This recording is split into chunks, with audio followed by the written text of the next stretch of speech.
Over the past few weeks, the amount and the numbers of the earthquakes have increased in the Reykjanes Peninsula in the Svartsengi volcanic system. The map shows this. I've marked it for you here. You can see that this is the area we are talking about. And that means the opening of the ground and creating a pathway for the magma and shaking of the magma, which creates the facilitates the movement of the magma, because magma is a known Newtonian fluid, is like ketchup practically.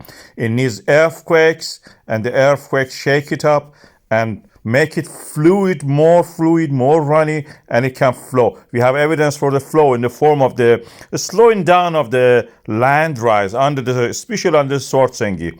That is this one. And that means the magma is actually coming in and moving out of the Svartsengi reservoir, and we are gradually seeing the evidence for that, although not the change of the pressure still, but there are possible scenarios which can happen. One possible scenario is that it happens like what it was in the May and June 2024, where we had the eruption in the north in the Slingerfell areas in the Sundhnúks crater chain. And what happened was that we had a first eruption and the second fissure opening up, and this was from the north to this Hagafell.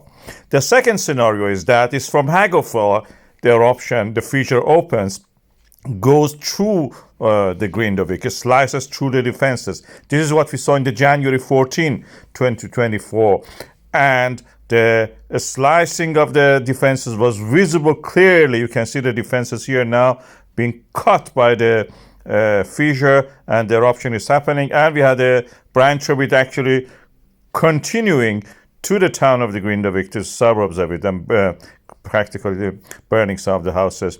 The risk assessment, which is a legal document, has not changed since then. We have the possibility of eruption or magma flow within the town of the Grindavík itself, according to the second scenario. And this is what the latest Icelandic Meteorological Office update has announced, and I've expressed it here for you. In the first scenario, the eruption will be almost immediate. So from the depth of the 5 kilometers to the surface, less than half an hour. But that means that if it's going to reach the Grindavík in the first scenario, it will take 1.5 hours for the warning time that we have to evacuate the town. In the second scenario, which I marked by the black line, that is a Hagafell eruption fissure. If it opens from that location, that means the magma has to travel from the Svartsengi reservoir southward under the ground and reach there. It takes 1.5 hours again for that time.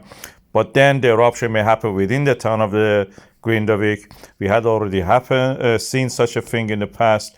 It may happen again. And in that case, we have some time actually to evacuate, hopefully.